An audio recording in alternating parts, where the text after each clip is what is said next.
information. So I'm going to jump into our tips that we want to be able to give you guys so we can go ahead and get wrapped up here.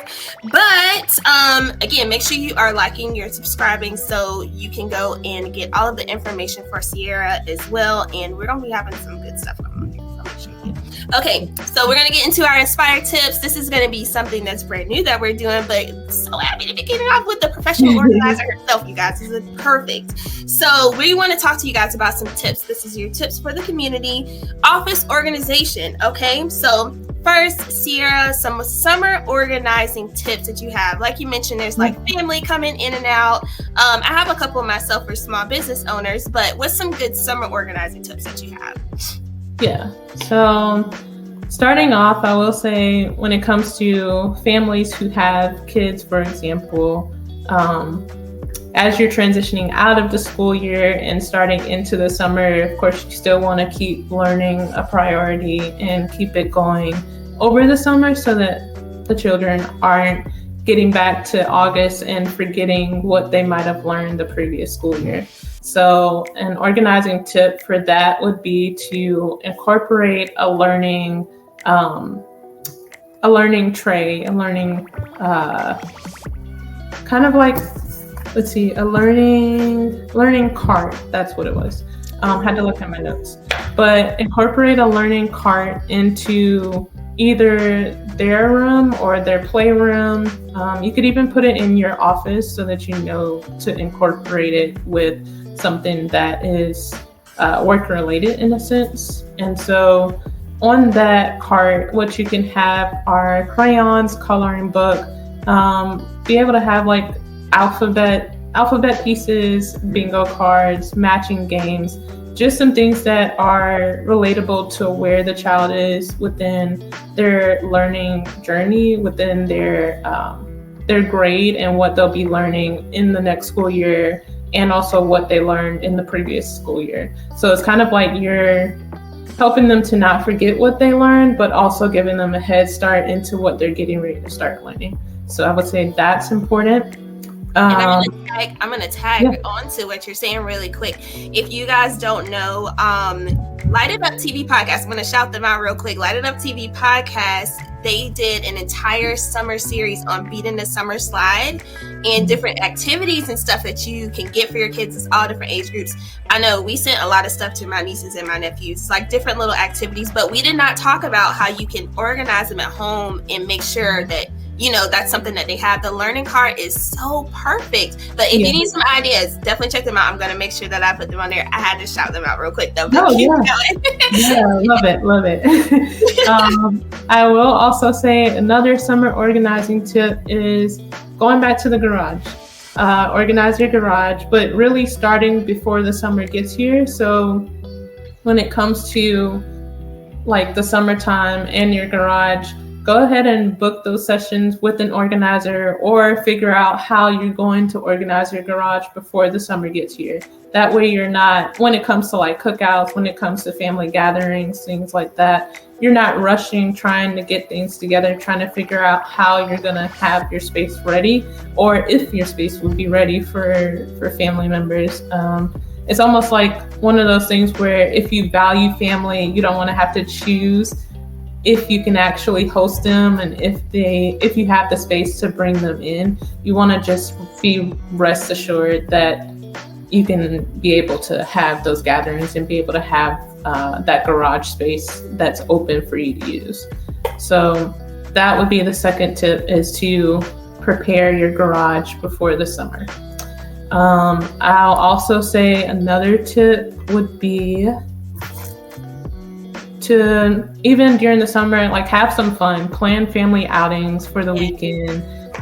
Take maybe like 15 to 20 minutes during your week and just go ahead and plan out either what that next trip is going to look like beforehand, so that you're not getting to the last minute and not knowing what that trip will look like, and then you get to the last minute and you're just rushing to try to get that all of those details together, or even just planning a family outing like a picnic or going to the park or going to the art museum. Do something with your family if you know that your family is a priority to you. The summer is the best time to do it because one, if you have kids are out of school, but even if you don't have kids, it's still important to have some fun so that you can be able to just create that work-life balance in a sense. Yes. Have fun is at the top of my list as well. I often am, especially during the month of July, people are, we're thinking ahead and everything like that, which is great. But you also need to be able to give yourself a brain break. You have to be able to step away and step back. And I know it's like, oh, I want to keep going. I just had this conversation recently with a small business owner that I was doing a consultation with. But it's so important, it's like you want to be able to fill up your calendar. And she's like, I can't find something for this day. I was like, why don't you just leave it and just take it as a day off? Sometimes you really do just need that. And we understand, y'all, just like everybody else's bills and things coming in, you want to stay consistent. But sometimes that break will give you exactly what you need to be able to jump in and crush the quarter. So if you are finding yourself trying to find, like, maybe you can just take that day and be able to just fully decompress and find something to do that's free. It's not outside. So have a game night at home with your friends. I've done it with my friends before multiple times, like during this month or during the summer, and we'll just get together, like have a nice little girls' night. We'll talk about, the things that we've accomplished over the past 6 months. You're halfway through the year, before you know it, the holidays and everything are going to be here. So having fun, taking that time to decompress is at the top of my list for summer tips. It's summer for a reason, and even if you think of things on the fiscal quarter, people are outside. People are outside. They're taking their trips and planning those things. So make sure you do take this time. That's the biggest tip that I have. So let's see if there's anything else you have left, and if you have any questions for Sierra, make sure that you drop them in the comments for us. We'll get back to them. We're gonna have her feature up over the next couple of days and be able to get some more good information from her. So the last thing that we'll talk about is just some tips for maintaining your organization through to the end of the year. So like I mentioned, we are halfway through the year. We have this quarter and another quarter left.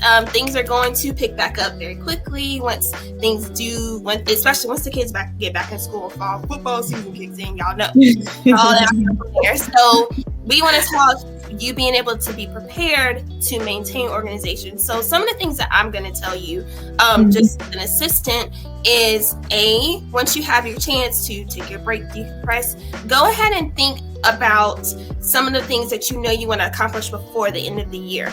A lot of times already having that goal assessed, you are able to give yourself a pathway so you're not playing catch up. Playing catch up is one of the easiest ways for you to get unorganized because things are happening quicker than you're able to actually keep up with them, have them happen, or even delegate to someone else. So if there are those things which if there are those things, like, I need to do this, I need to do that. Look back at your goals that you set. And if you know that there are things you want to be able to get done for the holidays and all of that good stuff, make sure that you go ahead and set those goals so that you can get that pathway set so that you can accomplish them. And that is how you maintain organizing, because then all that you're doing is putting in place things to be able to hit each of those milestones and make sure that you're getting through all of those steps. So that is my main thing for maintaining your organization. Comb back through all those things, fine tune, do those things that we all know we don't want to have to do, but we need to do them. Go ahead and do all those things so that you can get that goal set and you can go ahead and stay on track. So what would you say, Sierra, for staying organized and maintaining that organization? Yeah, I would definitely say that's a good one. It's a crucial and important piece. So I'm glad that you mentioned that one for sure. To add on to that, another one that I'm going to mention one from another professional organizer who I know is actually, you mentioned them earlier, in the Nick of Time services on Instagram. Her name is Kimberly. And so last last year around the holiday season, we did a holiday workshop. It was me, her, and Cozy Home Studios on Instagram. And so something that she mentioned during that workshop was to create checklists. So checklists can definitely be helpful for maintaining organizing because, one, there's always the good feeling of being able to check something off of the list. It's like it gives you the boost to keep going and to be able to do something else. So you're motivated. Yeah. And then also just being able to have that clear list that you see in front of you is going to bring you back to a space of, one, where say you're flustered, for example, in terms of like noticing how fast time is moving. Like you said earlier, we're already in the middle of the year. So like time is not waiting on us. And so it's easy for us to get flustered knowing that. And so being able to go back to that list that you have in front of you can help bring you back to that like centered place and help focus you on what it is you want to be your priorities for the rest of the year. So create checklists that are centered around different areas of your home or the different areas within your life that you know you want to be organized in going towards the new year or going towards the end of the year. And then I will also say book a virtual organizing session with us because that is a way to, one, if you know that you are capable and you are confident in doing the organizing yourself, it's a good way to be able to have expert advice from a professional organizer to just reassure you and help give you that confident boost even further towards organizing your space. But then after you book that virtual session one time, you get those check-ins that you can get monthly, and that'll help you be able to maintain that organizing towards the end of the year. So that's definitely, it helps you realize that you're not alone in the organizing process, and having that accountability is definitely huge. To the accountability and the support from someone else is huge to being able to get things done. So we're not meant to do life alone, so you don't have to. Yes. So people are here to be around you and to help you make sure that you're meeting goals that you set. Yes. And y'all, the relief that you feel in being able to have those conversations, because when you're just sitting there thinking about it, or you're constantly looking, say in your home, you need to be able to get organized. You come home day after day to that, and it's just like, it's constantly in your face. So being able to have someone constantly support you, like Sierra just mentioned, that is one of the biggest reliefs, because it helps the situation not feel so overwhelming, and it's one step at a time. And the same for your small business in getting virtual assistants or having someone that's come in. It's like, oh, there's all this stuff that we need to do. It's like, well, you're often doing way more than you even realize in the first place. You just need to be able to have those guided steps. So we are here for you, Sierra. Thank you so much. We'll have to we have to do another part, because I still have like way more stuff, but I don't want to hold us forever. So make sure again that you are liking, following, sharing on our Instagram, YouTube, Facebook. We will have all of Sierra's information for all of her social media, for her podcast. But get in touch, you guys. Make sure if you are a small business owner and you're looking for those things, okay, what's the stuff that I need to invest in? Organizing is always going to be a number one thing you can ask anybody that's an admin. They are always going to say organizing. Okay, so make sure that you reach out. If you have any questions, please let us know. We'll be bringing you some more information. I'm going to be coming back to you guys in the next video with some information on our giveaway that's going to be coming up, and how you can be able to get in touch and get a lot of these great benefits. Okay, so again, Sierra, thank you. Nicely placed organizing, and we will see you guys next time. Y'all know I don't have an outro, so for right now, bye. Bye.